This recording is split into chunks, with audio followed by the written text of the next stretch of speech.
Why do you keep attracting the same person over and over again? 5 or 6 relationships back to back, and they seem to be dating the exact same person, just in different clothes. Why have you been cheated on multiple times? Why do you keep dating people who have an anger problem? It is because there is something within you that needs to be healed.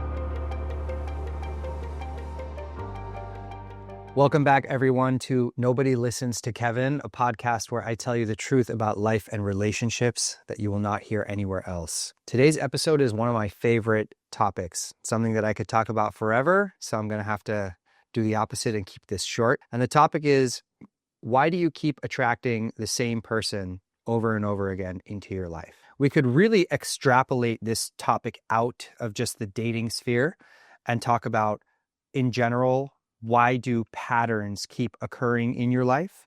Whether it's, I have always been stuck making the same amount of money, or I keep seeing the same family dynamic repeat over and over again, or similar things keep happening with my friends. But for the sake of simplicity, we're going to focus on dating.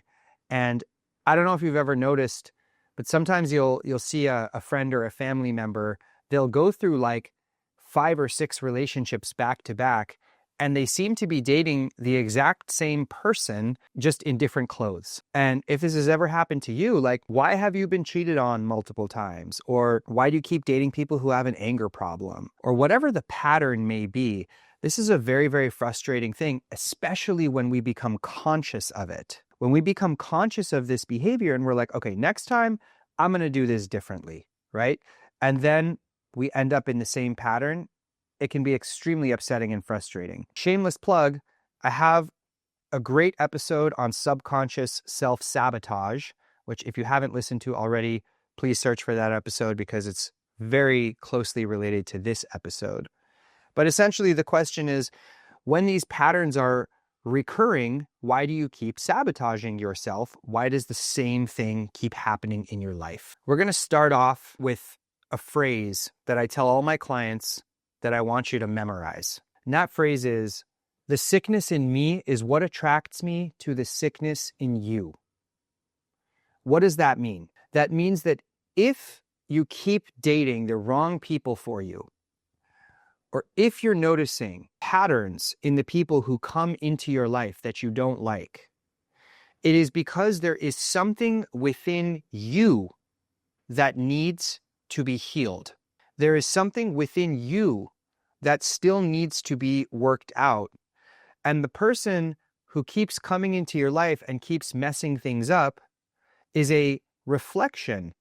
They're a match. They're a mirror to that part of yourself that is lacking. When people come into our lives, even if they do something that we would never do, even if they lie, if they cheat, if they steal, if they have an anger problem.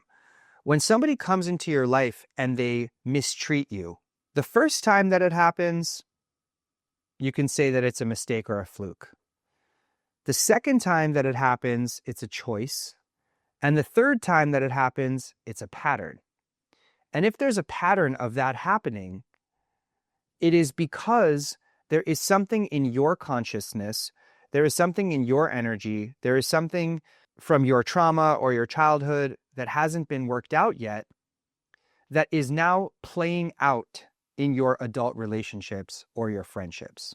Another way to say this is that God will put you through the same pain over and over again until you get the message.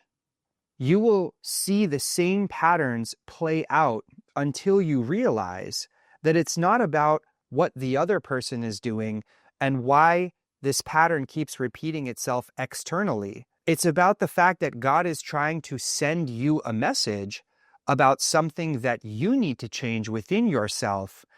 And the way that that message is being delivered to you is via another person's repetitive behavior. This obviously can get very nuanced and complicated, but to illustrate the point, I'm just going to give like a low-hanging fruit example, okay? Let's say that there is a woman who is in an abusive relationship, and the guy has a terrible anger problem, and He abuses her and he yells at her all the time. So she's in that relationship for a few years. Then eventually she's had enough. She leaves the relationship. Lo and behold, she's with somebody else who also has aggression problems. And he actually starts to hit her, right? And she says, oh my God, I'm not going to deal with this. This is so horrible. So she leaves. Third guy that she dates seems like an absolute prince. He seems like a peach. He seems wonderful, right? So she gets into it with him. And then 6 months into the relationship, he's got an anger problem and he starts hitting her and he becomes abusive, right? At this point, she stays because at this point, she's like, well, I guess this is just what it's going to be like. I mean, the pattern keeps repeating. So what am I supposed to do?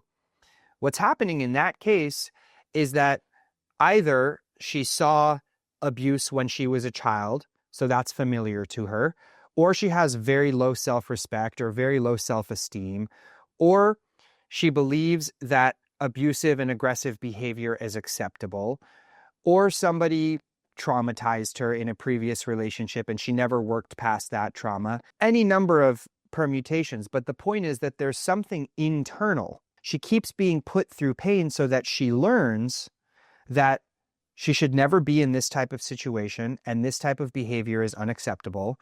And she gains the self-confidence, the strength, the self-respect to leave, to look out for the red flags, and to make sure that this never happens ever again. As I said, that's a very simplistic example, but the point is that you can spend a lifetime trying to examine other people's behavior and pick apart why they're acting the way that they do and why this keeps happening to you. But the reason that it keeps happening to you is that God or the universe or whatever you want to call it keeps giving you the experience that your current consciousness has not overcome. God puts you through the same pain until you get the message, right?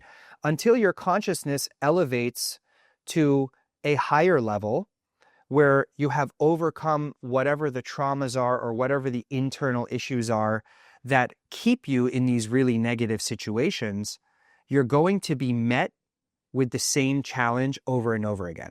If I'm somebody who has a short temper and I lose my temper all the time, the funny thing about this is I'm going to encounter a lot of people who piss me off very quickly, which means that I'm going to lose my temper very often. Why is this happening? Why is it that people keep pushing my buttons? It's because someone out there is trying to tell me that I need to work on my temper. So my temper keeps getting triggered so that I can realize, oh shit, if I have a temper like this, I'm going to lose it all. I'm going to lose in business. I'm going to lose my wife. I'm going to lose my friends. I could go around for a lifetime being like, why does everybody piss me off? But everybody's pissing me off because I'm the one with the temper issue. And that's how that pattern is playing out. The amazing thing about this is that when you work on yourself, when you address whatever internal issues are inside of you, you start to see an incredibly different reality. I've had clients who have had temper issues. They've worked through them with anger management, and then suddenly they start to encounter friends and family who are easy and gentle and soft. I have clients who have gotten out of abusive relationships and they've learned why they were in the abusive relationship in the first place. And suddenly the people that they're dating are nothing but kind and gentle and loving and generous. In other words, we wait for the pattern to change externally before we change ourselves, and it never works that way.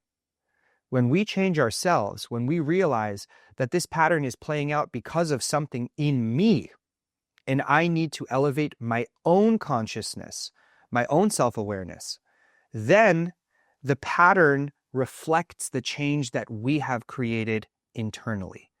And it's incredible how that happens.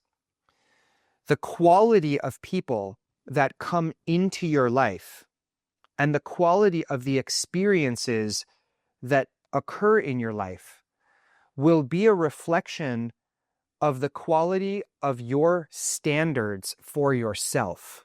The quality of the people and experiences that you have in your life are a reflection of the quality of your own standards. Not your standards for how other people should behave, but your standards for yourself. When you realize, I'm never going to be in another abusive relationship and let myself be disrespected, when you realize, I'm never going to lose my temper and act like a buffoon in public, when you realize, I'm not going to continue accepting less money than I'm worth, when you realize, I'm not going to keep sleeping around with the whole town to try to gain validation, that all of these behaviors are low standard behaviors, and you raise the standard of behavior for yourself, it is incredible what sort of transformations you see in your life. Now, suddenly, you're not met with people who just want to sleep with you and never talk to you again. You're not met with people in business who are trying to take advantage of you and piss you off. You're not met with abusive partners anymore. You're not met with terrible friends who lied to you and betrayed you, because you realized that you were teaching people how to treat you. You had low standards for yourself, and as a result of that, people learned what was acceptable. I'm not saying that if there's been an abusive pattern in your life that it's your fault, right? Everybody's actions are their own responsibility. But what is your fault is what you tolerate over and over again. And the reason that you might be tolerating poor behavior from other people is that you have trauma, you have issues, you have stuff from the past. But what it all boils down to is that your standards for yourself are probably too low, and you're accepting behaviors in yourself that you would not recommend that your best friend or your daughter or your sister exhibit. And when you increase your standards for yourself, and when you're willing to take the issue as an internal reflection rather than an external pattern or problem, suddenly the pattern disappears. It's absolutely incredible, mind-blowing. I hope this was helpful.